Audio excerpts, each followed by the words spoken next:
Philippines. And kumusta naman ang Luzon, Visayas, and Mindanao? This is your host Marlene Krag of Kumusta Ka Bagong Pilipinas dito sa Bagong Pilipinas Studios. Siyempre, ang bagong talk show ng bayan. Okay, so with me is my beautiful host, Miss Alma Antonio. Thank you, Miss Marlene. Hello, magandang araw po sa inyong lahat. Ka-Pinoy, kabayan, ka-OFW. Nandito na naman po tayo dito sa Bagong Pilipinas Studio sa Kamusta Ka Bagong Pilipinas. Hello, Miss Marlene? Yes, and of course, ang swerte natin at meron tayo na naman guest. Oo nga. Magiging suki na natin siya. Kasi Yes. alam mo, ang taas ng views niya sa TikTok, ha? Alright. Nung nag-guest siya. Oo. Lalo yung parte na under the table.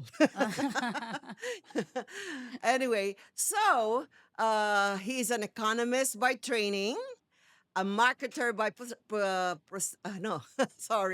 marketer by profession. Ano ba yan? Marketer. Entrepreneur by choice, and an advocate for life para sa environment and wellness governance.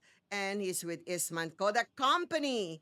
Siya ay chairman and CEO sa maraming non-profit organizations at profitable organizations as well. And he's a bank economist and top executive at PCI Oh, Bank. yayamanin. Siya ay certified wellness practitioner and professional, teaching at fellow of the Institute of Corporate Directors. Wow. Ay, tinuturuan lang niya mga directors, ha? Wow. Kaya tayo ngayon, we are so lucky na Yes. tuturuan niya tayo. And let's welcome no other than Dr. Conrado Pereras. Say Hello, good hi, morning po, Conrad. Sir Conrad. Good morning, magandang umaga sa dalawang dilag na nakapaligid on my left and on my right. Okay, dalag daw. Dilag. Of course, ang ganda ng topic natin ngayon kaya kinailangan natin ng eksperto kaunti sa economy or being an economist ang guest natin.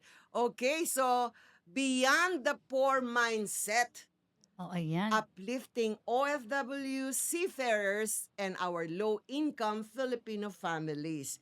Kasali na ako dyan. Pumupunta na ako sa low-income, Alma. Oo. So, mga kababayan, mga ka-OFWs, ka-seafarers dyan, magandang araw uli, Pilipinas. So, welcome dito sa ating episode, Beyond the Poor Mindset, uplifting our OFW, seafarers, and low-income Filipino families. O, di ba? So, alam natin na millions of Filipinos work abroad, sacrificing so much to their families. Pero ang tanong, bakit may ilan pa rin na hindi umuunlad, Alma? At bakit ang kanilang mga anak minsan nahihirapan din? So, let's find out today. So, I want to ask the first question, Alma. Totoo yan, Miss Marley, yung sinasabi mo. OFWs are hailed as modern heroes.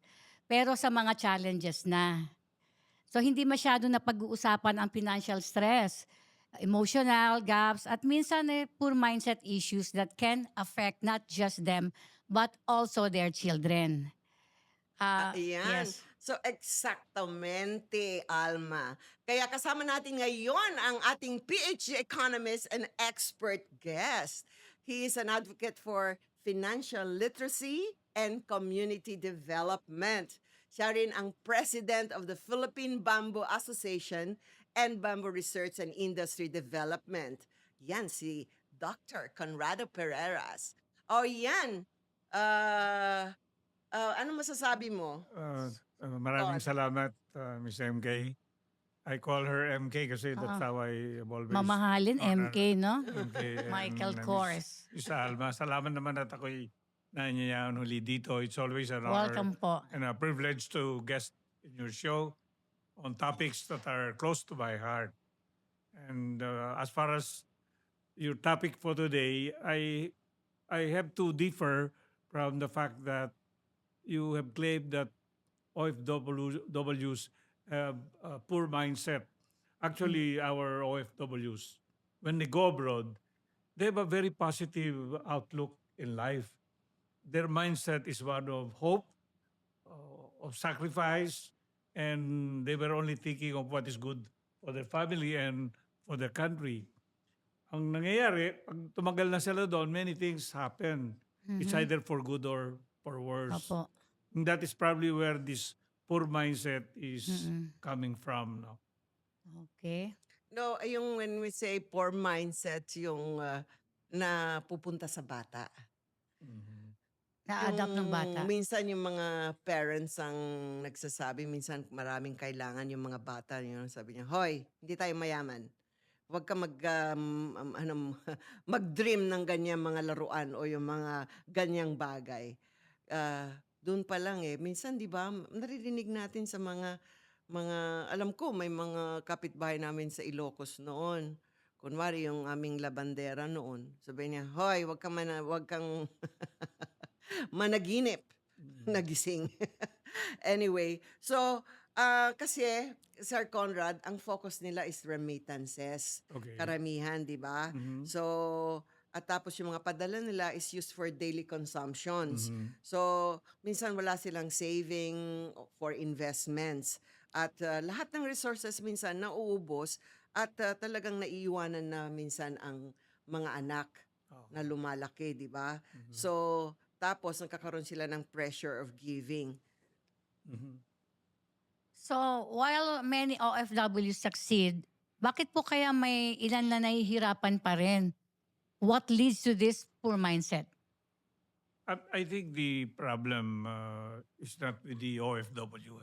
Ang karamihan ng problema dun sa naiwanan dito. Sinasabi mo, yung mga bata, pinagbabawalan gumawa nito or gumawa niyan. Actually, the mother, if it were the mother that was left here, was thinking of the hardships that the husband is going through abroad. And sinasabi niya, don't waste what your father is working hard for. So use it to good use.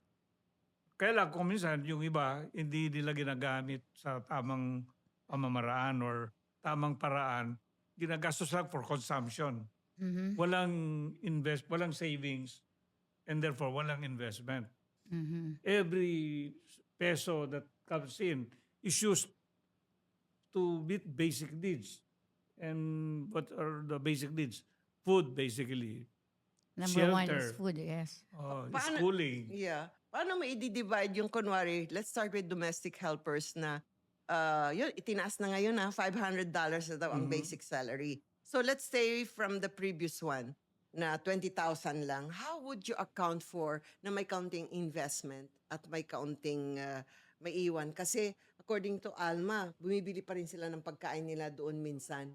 Kasi yung 20,000, ano yan hindi sapat yan to meet the basic needs. Yes. Kasi in Metro Manila, for a family of 5, for example, I don't know the latest number now, but before it has to be about 35,000. At least. So alam mo kagad na kulang and everything goes to food. Yeah. For So basic dapat needs. yung ating tupad, AKAP at yung mga yan, AIX, dapat nakalaan na lang dyan sa mga Supplemental OFWs, no? Supplemental lang yan. Ang masaklap, imbis na gagamitin sa pangangailangan ng pamilya, bumibili ng appliances, bumibili ng pangluho sa katawan.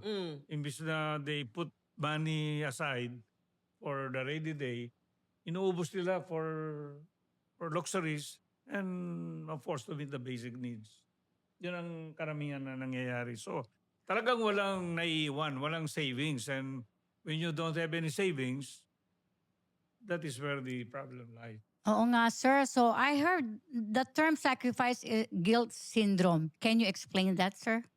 Sino? Sacrifice nung nasa abroad, guilt nung nandun sa naiwanan. Doon sa abroad. Sa minsan. abroad po. Siyempre, yung guilt feeling yan, yung unang-una, when you're away and not with the family. We're just human beings. Every once in a while, we want to experience the embrace of our children, the kiss of our wives. And I mean, not wives literally. No, isa lang. So, kung minsan nagigilty ka, bakit mo sila iniwanan? And this is where the concept of hope comes in. Sacrifice ka ngayon in the hope that things will get for the better. And when you get home, hopefully you bring some money home, or the people that were left at home save some money for the rainy day. Dapat. And there is Dapat. only there is no option to be able to save or put up some business unless may savings ka eh. So paano nga yung 20,000? Ang liit Paano nun. 70% of that goes to food. So 14,000 Sa na yun. family. For Oh, family. 14. Per family, So, pang, pang solo lang yata yung Pero 20,000. yung Kulang. 6,000, saan natin nalagay? Siyempre, yung other needs. Kung nag-schooling yung mga bata, mapipilitan Eh, kang paano ilagay yung doon. nasa abroad? Wala siyang pambili ng load. Totoo That is where yan. the sacrifice Totoo comes yan. in. Wow. Nagsasacrifice na lang. Minsan may gustong kainin ka o may gusto kang bilhin, ipapadala na lang nilang lahat yon kasi kulang pa. Kulang So, pa. That kainin na lang nila kung anong 20,000, if you have binibigay. 2 children, 3 children, that is So wait a minute. So ikaw naka-experience doon being a professional driver there for a family. So sabi mo, minsan bumibili kayo ng pagkain. yes. So anong klaseng sacrifice? Yung, sige, kahit ayaw mong pagkain ng amo mo, kainin mo na lang, lulunukin mo na lang siguro, Ayan. no? Siyempre, hindi ka kumakain ng ng usa, ng sheep. Hindi ka kumakain ng camel. Kahit sabihin mong big time sa kanila yon, ang pinakalitsyon nila, hindi mo na mamakain yun, di ba? So you have to buy by your own pocket. Yung, Pero sila, siguro yung gustong ipadala lahat kasi kulang nga eh. Yes. kaya payat ako pag umuwi ako eh. Mataba ako pag nandito ako sa yun na Pilipinas. Yun ang sacrifice.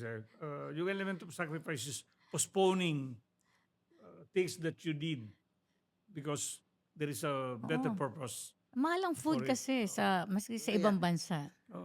So, yun yung immediate guilt na ginagawa nila. So, minsan, kahit maghingi na lang ng anak ng mga gadgets o mga ganyan, binibigay na lang. Yes. So, dapat tanggalin yung guilt feeling ng na ano dapat ang i-educate natin sa mga anak natin.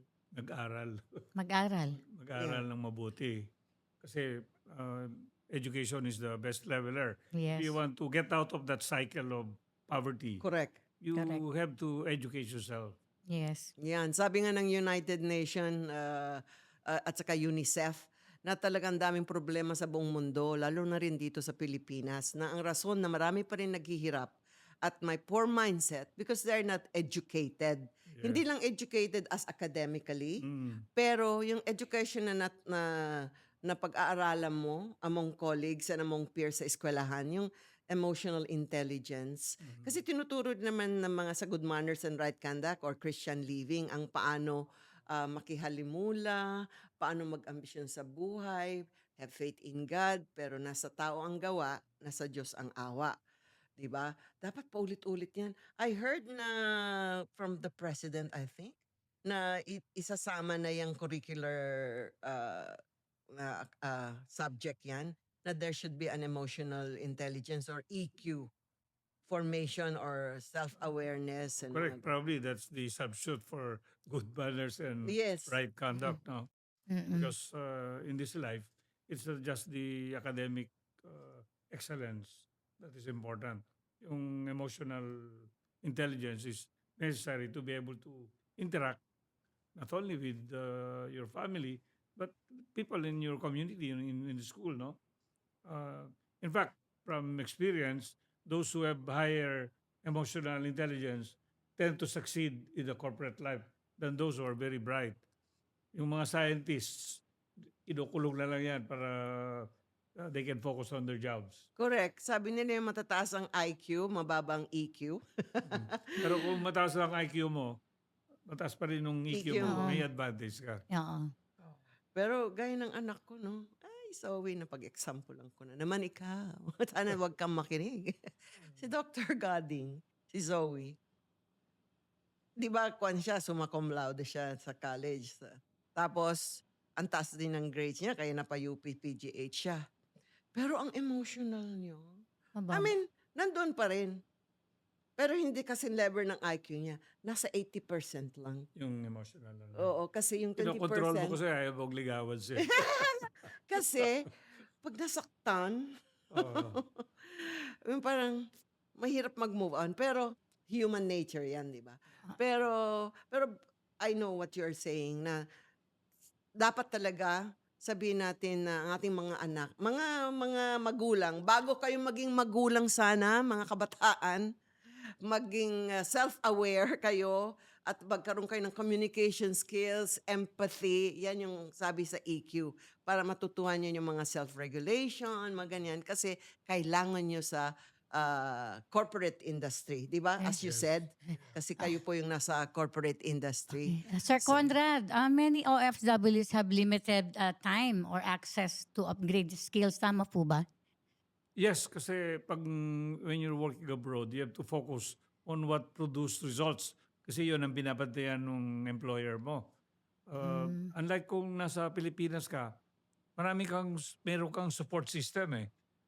Yung 8 to 5 job mo, what you do after 5 and before 8 is the one that will really trigger growth professionally, you know. For example, marami akong mga kaibigan, after 5 they go drinking. Pero there are a few, after 5 they go to MBA schools. Yeah. Even if it Tama. takes long, Mhm. they get to finish and they have a head start. Correct. That's why sabihin natin, kasi we're not only talking about the OFWs, but there's certain mindset of some Filipinos na kababayan natin na, oy, masaya na ako dito, maganda naman yung position ko dito. Yung sinasabi ni Sir Sir Conrad. Conrad is, progressive dapat ang mind mo. Kung may pagkakataon na i-level up mo pa yung skills mo, Level ay up dapat mo pa. i-level up. Kasi it's very competitive sa corporate world. Madali kang matanggal. You should be irreplaceable. Yes. Yung isang kaibigan ko, hindi ko babanggitin ang pangalan kasi pag binanggit ko, kilala niyo siya. Nag-OFW siya. Imbis na ibaling niya yung extra time niya to time of pleasures, nag-online education siya. At nakumbinsi niya yung boss niya na patiran siya doon sa opisina nila. And during that period, he really focused on acquiring additional skills. He went into programming and at some point in time, he was able to put a program together. And that became the stepping stone for his success. When he came home, he put up his own company. He became a big name in the IT industry. Tama po. Yeah. So yung balik tayo sa education. Sa education din sa anak. Kasi may mga kababayan natin, lalo na sa laylayan ng mga lipunan, yung magtrabaho ka muna. Sa kanilang pag-aaral, doon din ang bagsak niyan eh. So some of Pwede us rin. prefer na work first, then study later. Pero may mga anak na kahit bata, nagpupulot na ng mga plastic, tapos nagbabasurero na. Marami kong nakikita pag dumadaan ako, lalo na dyan sa Manila area. So, mga rubbish pickers o yung mga plastic pickers na nagpupush ng cart. So, tapos nagpumunta sa basura para kumuha ng mga items doon. So, may mga kawawa, di ba? Yeah. So, kung may mga anak tayo, ano dapat sabihin natin? Yung mga anak natin, walang Aral ano muna. yan. There's no reason why they should be in the streets. Their place is in school. And Yes. if the parents have no capability to send them to school, this is where the government comes in. Yeah. There Yeah. should be government Tama. initiative. Intervention initiative. Oo, to get them out of the streets and put them in schools. And that's the only way they can move forward. Ngayon, Tama mahal yung yun. mga schools, di ba? At saka kulang tayo ng mga rooms for children. Why don't we bring the education to the basketball courts? Di ba? Marami naman mga basketball courts na may roof. Di ba yung isang award-winning Oo, Pilipino correct. sa Peña, Florida? Oo. Yung postcard, yung ginawa niya yung classroom eh. Correct, di ba?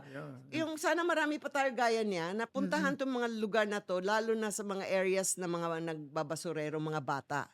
Yes. Na, o sige, pagkatapos ng basurero niya, anong oras niyo ba matapos yan? O, tapos punta na kayo dito at mag-aral tayo para umangat tayo, hindi lang tayo mamumulot ng basura. Habang buhay. Pero magiging company owner na tayo ng mga basura, mga plastic, di ba?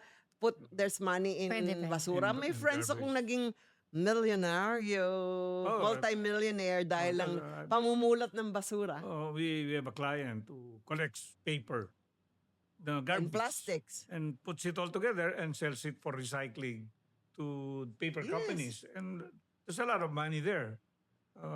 You've got to be more ingenious kasi. But going back to the children, yung mga bata talaga kailangan bigyan ng Mag-aral. karampatang education para makaangat Tama po. sila sa buhay. Kasi pag no? nagsimula ng magtrabaho ang mga kabataan, Hindi na yan babalik sa tinatamad eskwela. na po yan mag-aaral. Pag nakatikim na ng pera yan, Yes. konting pambisyo nila. And the moment they experience that, Parang kaya na nila kasi. Kaya na they have nilang no more buhay. motivation to go back to school. Ito pa yung causes ng nagkakaroon ng poverty. Kasi yung mga bata na iwanan dito, maraming kaso ng mental wellness ng bata. Nagkakaroon depression, nagiging drug addicts, or nalululo sa mga bisyong, minsan gambling pa Yeah. on the Mhm. street. You know why it happens? Because the image of a family is that where the father is overseas, the mother is at home or busy working, naiwanan yung mga Mga bata. bata. Mm-mm. Ang family is there should be a father, a mother, then the children are there. They should eat together, work together, play together. Hindi nangyayari yun eh. Kaya napapariwara yung Mga bata. Yung mga bata. Saka- Kulang ng guidance. Correct. At saka hindi natuturuan ng value of money. Correct. Yes. Tapos yung dahil doon sa emotional gaps na wala yung nanay o walang tatay nasa abroad, lalo na yung mga bata na detach ng emotion. Yung Diba? yung pinapangaral kasi ng mga parents ganito. Mag-aral ka mabuti anak para yumaman ka. Yun ang pinipreach nila eh. Kailangan yung parents, they should teach the children the beginning of value. The value. How you become Yes. valuable to society. How can you add value to other people? Ikaw, Miss Marley, may sinabi bang parents mong ganun? Na mag-aral ka para yung Hindi, ano. ako kasi magaling akong student.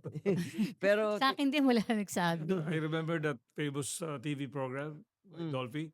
The mother-in-law always says, mag-chubikap ka. Magsumikap ka Pero para umasenso that ka. reminds you of Rich Dad, Poor Dad. Also na, yan ang alam lang natin is mag-aral ka, mag-aral ka na mag-aral. Kaya maraming nag-master ganyan, wala pa rin kinikita. Tapos, yun nga, yung value. What are you worth? Ano ba talaga yung talent mo? Ang pinipreach kasi, pinapadala ka sa eskwela para maging employee. Oo, Ang sinasabi correct, ni yes. Robert Kawasaki. Yes.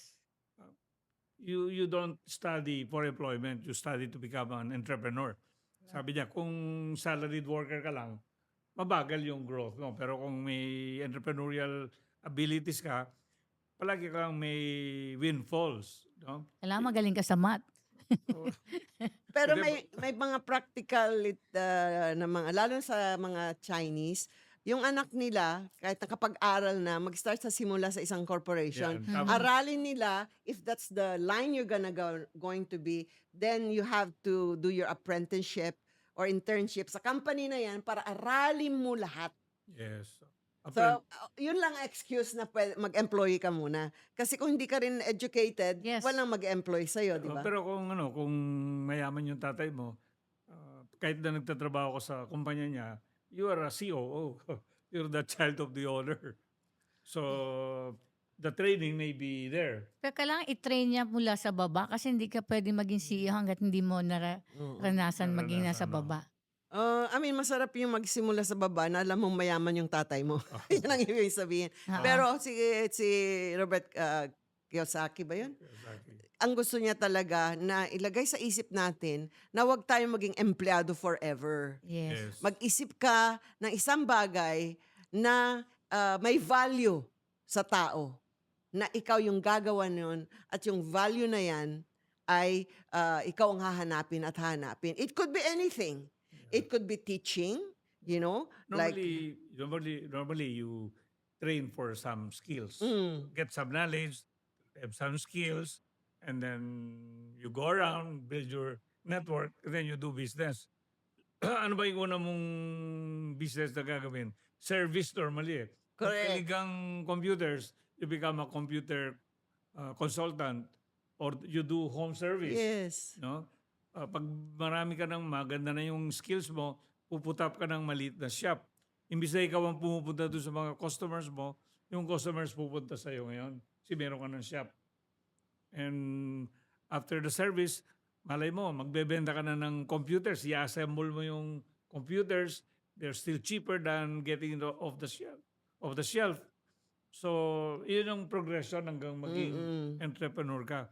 And then you go buy and sell, di ba? Actually, I've been telling my cousins na sabi ko, huwag na kayo mag-aral-aral ng Bachelor in Science and ganun. Punta na kayo sa TESDA, mag-aral kayo ng automotive, mahilig kayo sa kotse, ang kalikot-kalikot kayo. Alam niyo ba, ang mahal-mahal, kalikutin lang. Charge na ako ng 3,000, 2,000, 1,500 kung maliit lang na bagay. Spark plug lang pala ang papalitan. You know, sabi ko, pero sometimes they think the vocational courses is parang demeaning sa Yes. kanilang pagkatao na, "Hoy, Yeah. anak ako ni ganito, hindi naman pwede." Pero now that I realize, sana nag-vocational lang ko. Gusto ko rin ng mag-contractor na lang agriculture. kayo, Miss Marlene. Gusto Mas ko rin ng malaki. agriculture. Yes. Noon, Ang- tinatawanan natin ng mga Bachelor in Science in Agriculture. Gusto kong maging agriculture. Perspective kasi yan eh. Perspective. Yung TESDA, for example, recognizing kung ano yung situation natin. They came out with ladderized education. Yung K-12, ganun din yan eh. That's extra 2 years, di ba? Pero ang focus doon, as you take those extra years, 8 to 12. tinitraining ka na kung gusto mong maging accountant. So, bibigyan ka ng accounting subjects. Kung gusto mong maging massage therapist or physiotherapist, bibigyan ka na ng skills. So that when you leave high school or K-12, pwede ka na magtrabaho at mag-aaral at the same time. And I think the Department of Education, CHED, has recognized those realities na kapag nagtatrabaho ka, pwede kang mag-aaral. You can still get your bachelor's degree. Unlike before, diretso ka to college, tapos pag natapos ka, because wala kang skills eh. Wala kang, Meron kang diploma, pero wala kang skills. So, nobody will hire you. wala kang Pero trabaho. there's a program called Dual Tech. Habang may academics ka, meron kang practical, like yung mga farmers na sinasabi mo, may schools na gano'n na 50% theory, 50% practical. Nagtatrabaho sila sa bukid. No, because And- they have to do the practicum, di ba? Yeah, Pero yes. yung scientific agriculture, gaya nangyayari sa Israel, yung gaya ng mga mayayaman sa England at America, yung mga Yes. gentleman farmers, Mm. they own the production of our apples, oranges for export. Ngayon may indiman ngayon, malaki ang kita. Kontraktor. Ano kinokontract? Alam niyo na ano indiman ngayon. Di ba mga kontraktor, malaki kumita, billion. Di ba? You mean, congressman ka na may tractor ka pa? Joke. Joke lang po. May iba. That's the sad Yes. reality. Yan ang Pero- unang gusto mong maging. Yeah. Pero yung balik tayo sa OFWs, ang OFWs with the right perspective, may progress naman talaga eh. Kung yung kita nila, they put it in the right places. Like, yung naiwan dito, kung hindi niya gagastusin lahat, at least 10% set aside niya para for the education of the children. Para hindi lang puro kain lang ng kain, di ba? Panood lang panood. They buy gadgets instead of Correct. Correct. Tapos magbibili na silang television. Inaangat na nila na wala pang savings. Sana sa ating mga OFW, kahit konti-konti lang, para pagbalik nyo dito, haba-habaan nyo yung bakasyon nyo, i-level up yung skills nyo. Yes. Punta kayo sa TESDA para may pera pa kayong kastusin na pangkain, pangtustos sa mga bata. At turuan natin bata ang value ng pera na dapat hindi tinatapon sa mga gadgets. some responsible employers, they force the employees to save. Hindi nila binibigay lahat yung pera. May mga ganon. Minsan pinag-aaral ka pa, like yung mga domestic helper. Gusto mo mag-assistant nurse? Mag-aral ka, may mga ganyan. Oo. Ilinilift nila yung ano nila. Makakita Or, ka ng or yung OFW mismo, hindi niya pinapadala lahat yung kita niya, Mm-mm. sets aside, ang savings dun overseas. Kahit 1,000, 1,500 lang a month kung yun Yes. talaga yung pinaka-latest. I mean, pinaka-least na kaya mo. Basta meron Yes. para i-level up natin ang skills natin. Malay nyo, pagbalik nyo, taga Middle East kayo naging domestic helper, makapag-English na kayo o mag-aral kayo ng German or another language, pwede na kayo sa Europe. Kasi marami na po na kumukuha ng domestic helpers, factory workers sa ibang bansa. Tapos, sa Japan din, o mag-aral ka ng Japanese, di ba? Kasi ang laki ng sahod sa Japan, no? Na malaki. Ang mga pick fruiters Apple picker, or ganyan. Mga farmer. oo, Number yeah, one mga farmer, fruit magsasaka. pickers, Malalaki ang sahod niyan. 120,000. Yeah, 6 digits. 80 to Kaya 120,000. lang you More than work pa under yan. the heat of the sun or in cold weather. Siyempre, may Yeah. premium yan. No? Correct. Kailangan, That's why mataas. there's a lot of sacrifice, di ba? Pero maraming nagtatagal doon. Meron kong kaming kilala na wala na. 10 years na siya doon. Yung iba hindi nakakaipon kasi ang standard ng living doon, mahal kasi din eh. Oo. So, Pero doon may ka rin. condo na siya. Pero magandang strategy, pumunta ka doon, maging assistant ka ng farmer. Titignan mo kung may anak na babae yung farmer. Yun. After a while, mag-asawa ka na doon sa anak ng farmer, co-owner ka na ng farm. Pwede O, rin. diba? Ngayon, kausapin natin yung mga anak ng OFW seafarers. Kasi minsan, pag wala yung nanay, namimiss masyado, they're seeking that emotional validation somewhere else through drugs or peers na masamang o influence or Correct. even gambling online. Di ba yung mga games na ngayon? Yung Yeah. alam mo yung lalaro ng mga bata ngayon na nagkagagalit silang ganun, may bayad pa rin yun, may pustahan din pala yun. Yeah. I cannot believe yung mga anak ng mga OFWs. Hmm. They have better self-worth than mine. They aspire to get something better than most.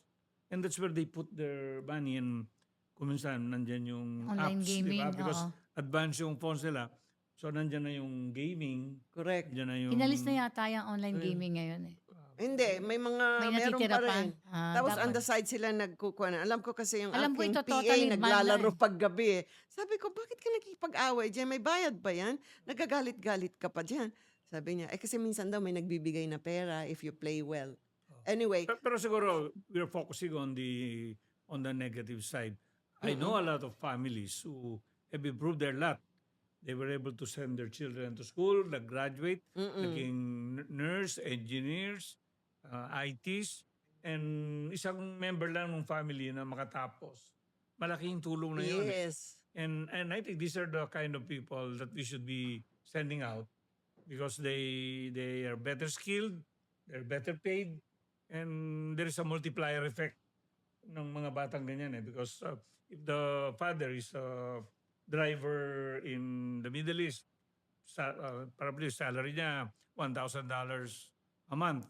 Pero kung engineer ka na magaling ka, siguro that's $2,000-3,000. So can you imagine that multiplied ka 2 or 3 times?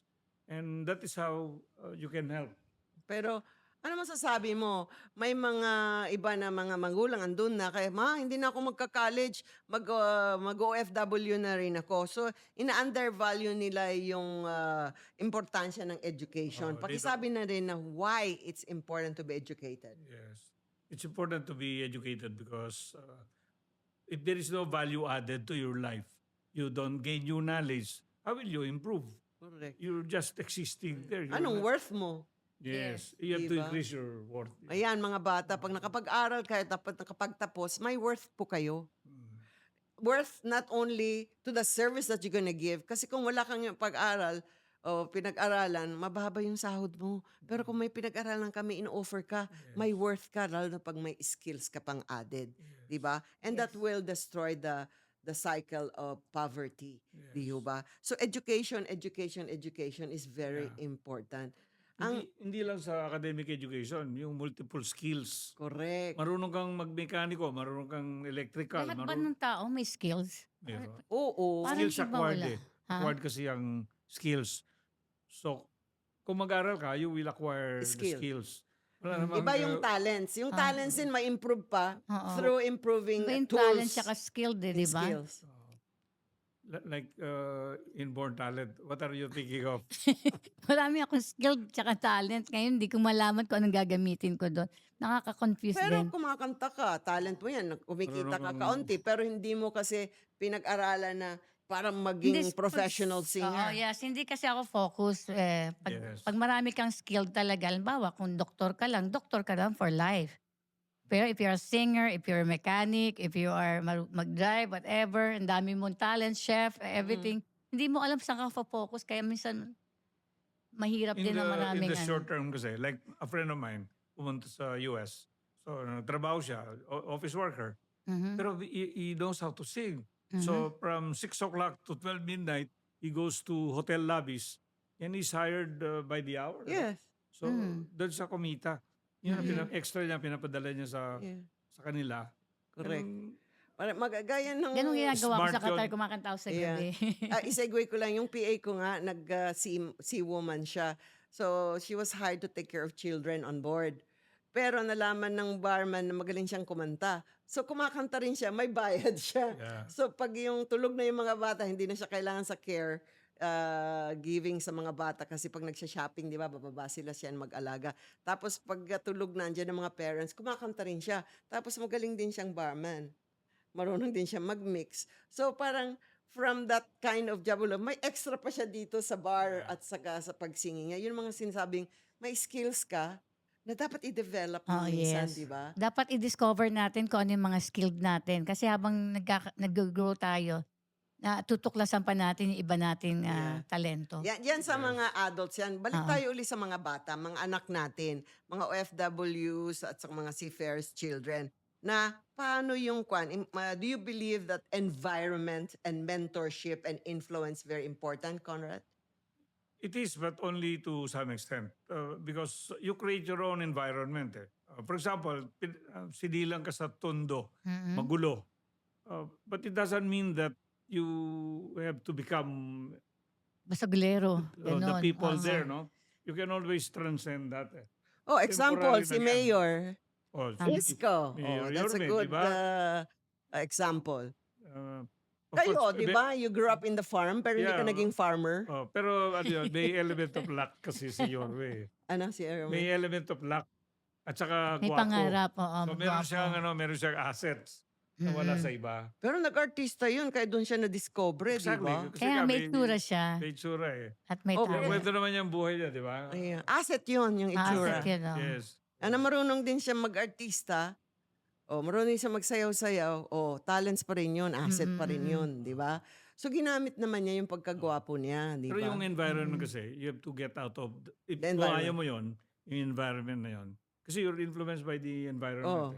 You get out of that environment and move somewhere else. Yes. Pero hindi naman siya nag-move out Pero meron siyang dream. Yes. Probably he said, I want to be like this. di Dapat ba? may i-guess natin si Isko Moreno. Hello, Isko. So, Hi. tapos ang parents play a huge role. Of course, they're the first In what teachers. way? Kasi yung parents, yun ang nakikita araw-araw ng bata. Kung ano yung nakikita niya, yun ang gagawin niya. Monkey see, monkey do. Yeah. So kung if you have lazy parents, you'll be tendency mo maging lazy din. Wala ka rin gagawin. Most likely, no? Yes. So, pero alam mo, yung environment, naniniwala ako in a way. Kasi yung mga doctors ang magulang at mga uncle at may hospital, talaga yung mga anak naging doctors. Tapos yung mga abogado ang mga lolo at mga Noon uncles, lahat. lagi nakita, nagiging abogado rin sila.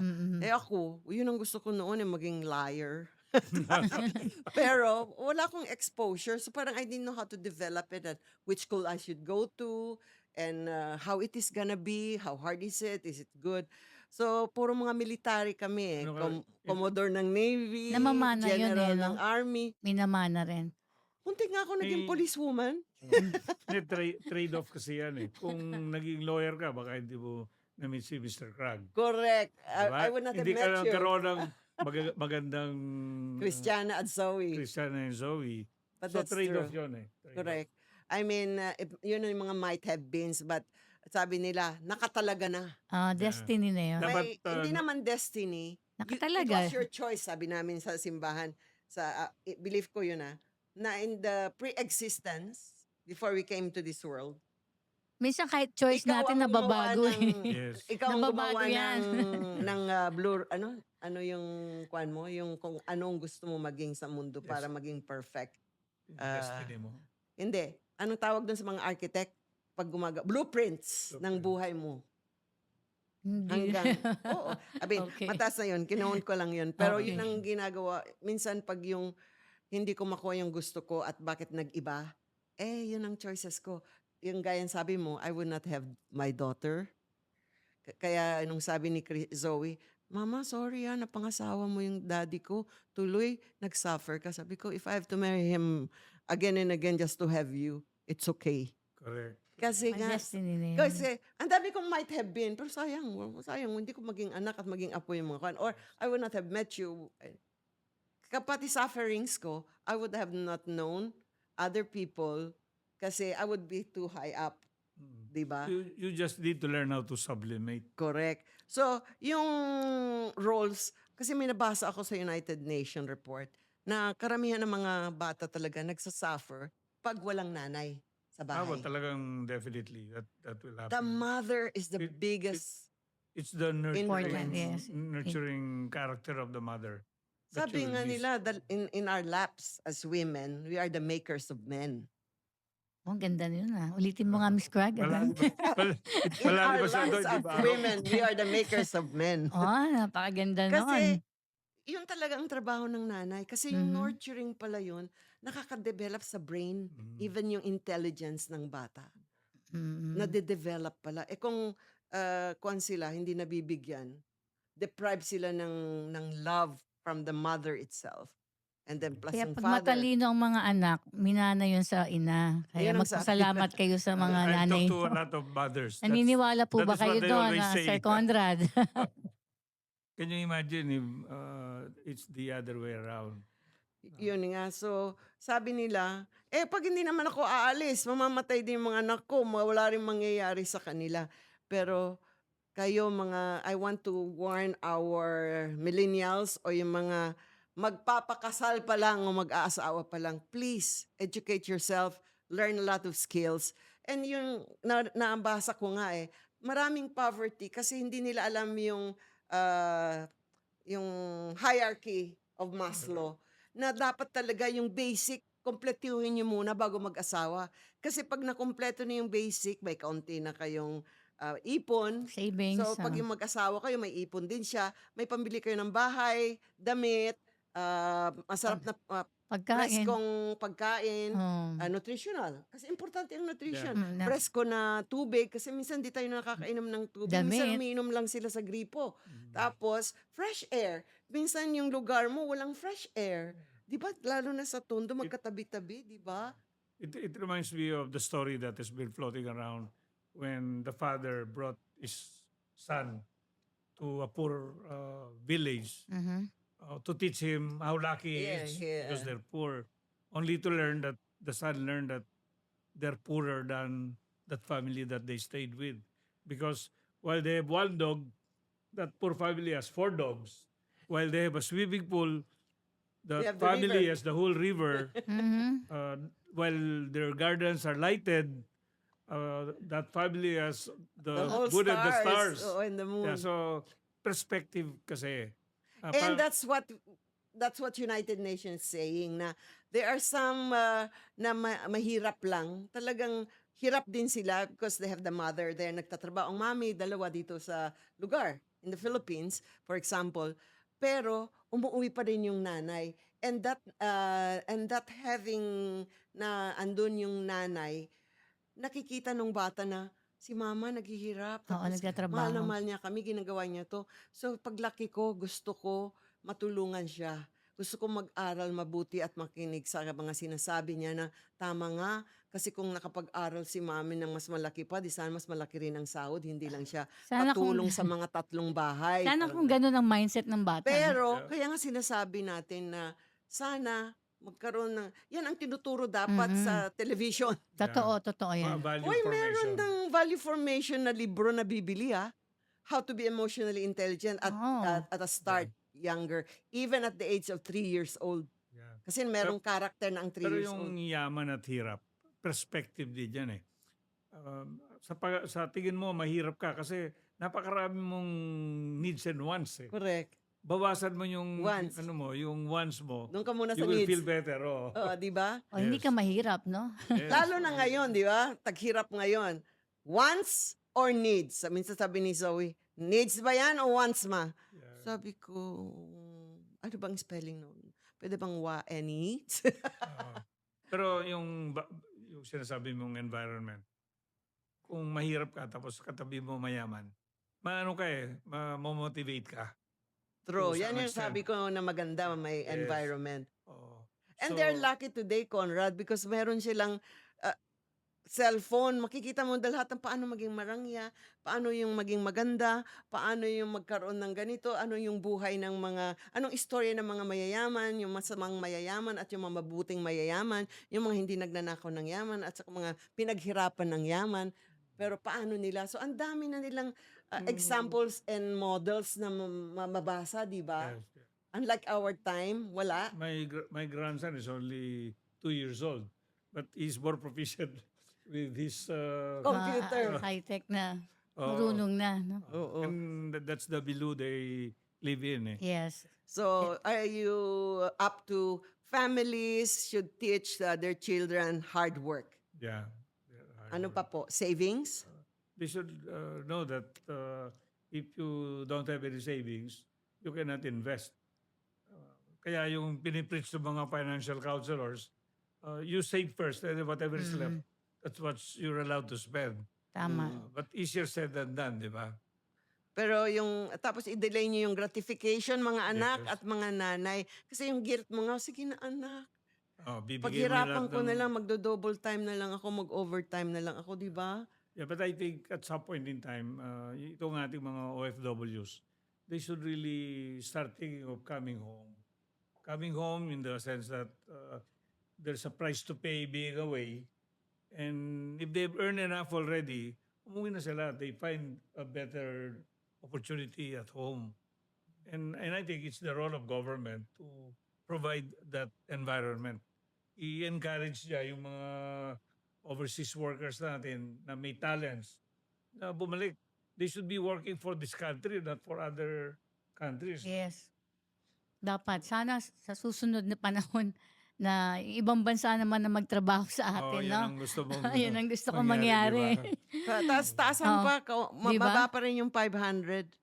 Otherwise, ilaan nila yung tupad at AX sa kanila. Yung 500, napakaliit pa rin noon, no? Correct. Yes, napakaliit yan. yung $500. I mean, hindi ka makakakain ng gusto mong kainin. It's so expensive to buy fruits and vegetables nowadays.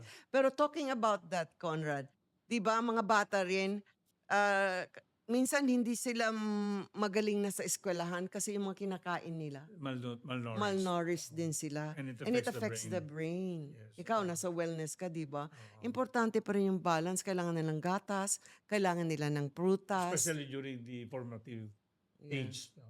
Correct. Kailangan nila yun. So, ayan, how about we give you a final words? Dapat may part 2 to kasi importante to sa mga kababayan natin, lalo na Yes. yung to influence the Kulang pa, marami millennials. pa nga rin Yeah, akong gusto may- itanong kay Sir If- Conrad. If you ask me as a matter of policy, I would encourage people who are thinking of working abroad to develop their skills first and find jobs that are not manual jobs. They should be able to use their talents, their skills for a high value work so that they can earn more. Number 2, while they're overseas, they should not just think of earning money and spending it. They should start putting some aside so that when they come home, they can put up a business. As I've seen, some of these people, when they come back, they're looking of becoming entrepreneurs. Thirdly, I think we should not focus on the overseas worker alone. Think in terms of family income. No? Can you imagine if you're working abroad, and then may napundar ka na yung family mo may negosyo dito, when you put that income together, it's more than enough to keep the children in school and pursue higher education. No? It's all a collaborative Correct. effort. Effort. So Yes. siguro pag yung gusto niya mag-aral pero mahal, so sige, mag-ipon si mama, si tatay din mag-ipon, yung mga bata rin, yung isa kung hindi pwede yung kolehiyo kasi mahal, magtrabaho muna at mag-ipon din para isa-isa sa kanila o kaya yung pinakamatalino na nasa kolehiyo na, yun na yung effort na ibigay ng buong pamilya, wag sabay-sabay mag-aral. You have to remember we have free education. No? So you should be able to take advantage of that. And by the way, mayroon ng mga OFW pati gamot libre na. Oh, Kasi karamihan sa ating mga OFW, mga magulang mamamatay, nakaratay sa ospital, kaya gusto nilang lumipad yes. para makahanap para pangbayad minsan sa Sa reason na temporary yan. fix. Oo, temporary fix. So, ngayon libre na po. Meron na yung Yes. PhilHealth sa kanila at saka zero na daw billing. Pati Sana gamot. totoo, pero gaano kahaba po yung pila? Gamot. Diba? Even ba sa private, hindi, no? Basta may PhilHealth accredited, mayroong bang bawas yung Mga Mga meron mga private 30%, 30%. 30%, Minsan ah. libre yung doktor. So depende good. sa guarantee letter or recommendation. So ang mga OFW ngayon natutuwa ako kasi ang DMW ang Yes. daming mga news ngayon sa Yes. Facebook. So talagang nakafocus sila ngayon sa ating mga heroes. Yeah, correct. Na OFWs. ginagawa lahat ng kung ano pa ang maibigay sa kanila. Kaya punta lang po kayo sa DMW. If you're suffering, no, humingi pa muna kayo ng tulong. Tulong. But you know, the pandemic has taught us a lot of lessons, no? Especially for the OFWs. If during the pandemic, everybody sells their services, they cook, they sell, we can also adapt that mode while you're abroad. Get some business going locally, so that Yo. there is supplemental income. When the income here is greater than the income you generate there, it's time to go home and True. stay with your family. At saka magtanim kayo ng mga herbs ngayon kahit ang mahal-mahal ng ampalaya. Yes. Oh. Ampalaya pa lang dali naman ko at mga sili ang mahal-mahal. Pero pag-usapan natin sa next topic natin yan. Pero just to tell the OFW, Sir Conrad, the PBM administration continues to offer substantial scholarship opportunities to all OFW children through OWA's program. Ang dami pong program ang OWA, punta lang kayo. Ang TESDA din may programa. Meron ding congressional scholarship programs. So, please kung nanonood kayo o yung mga kaibigan nyo o yung mga kamag-anak nyo ay OFW o seafarers, punta lang po kayo sa DFW o OWA. Marami pong scholarship programs para sa mga anak po ninyo.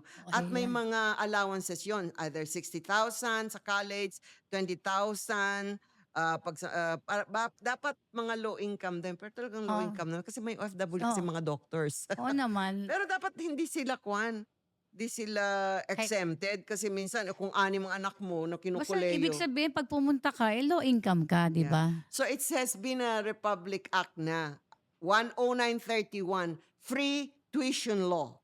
All eligible students na mga OFWs. That's very good. 'Di ba, no? Ang ganda. So, ayan pag-usapan natin kung paano tayo makaangat through investments at ano 'to yung mga investment. The last time pinag-usapan natin yung Agarwood. Kaya sa 15,000 ng minimum. Ngayon pag-uusapan natin sa part 2 natin, paano umangat at magkaroon ng extra pera through bamboo. All right. Ayan, ang bilis ng oras, Miss Marlene. Sir Oo nga. Conrad, maraming salamat. Okay. Tapos na naman yung episode po namin. So, para makatulong tayo sa mga magulang natin ng OFWs, yung mga kabataan ngayon, sana tulungan natin ang ating magulang din at mag-aral kayo. Yun ang pinakamagandang gawin niyo po. So, Yeah. thank you so much, Sir Conrad. Thank you, my friend. Okay. Maraming salamat at ako'y nagagalak at you're tackling issues of the day that are relevant Correct. and something that is useful for the listening public. Yes. Yeah, okay. Thank you sa ating bagong Pilipinas studio, lalo ng ating technical director. Andito siya ngayon. Sir Mark. Si Sir Mark Anthony Maban. At saka sina Sir Angelo Angelo, Jason, and and Jason and Yosef. Yosef.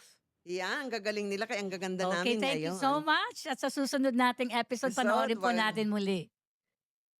Bye-bye, music. Kamusta ka? Bagong Pilipinas.